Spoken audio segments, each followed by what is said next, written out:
Znači, piše Novak 80. Toliko imaš godina, tata. Sretan ti rođendan. Hvala, hvala. Tata, ali imamo još poklona. Pa ne, to se treba ostaviti u auto, ajde, daj. Vidi. Hoćeš vidjeti ili nećeš? Onda neću ti pokazati. Te zanima? Ajde. A? Ajde, zanima. Mislim, Dinamo je. Da. A? Da.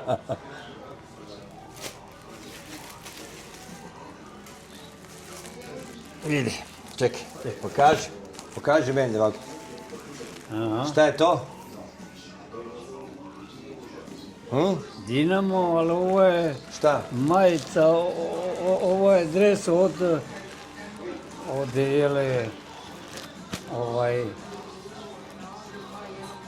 odbojke. Ne. Nego, Pogledaj malo, otvori. Ajde. pa neću otvarati. Pa otvori, tata. Pa zatvorit ćemo poslije. Neću. Sad. Bolje nek bude, jer praši mi se.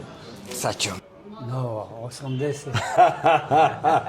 Daj pokaži ovako, daj. Šta piše?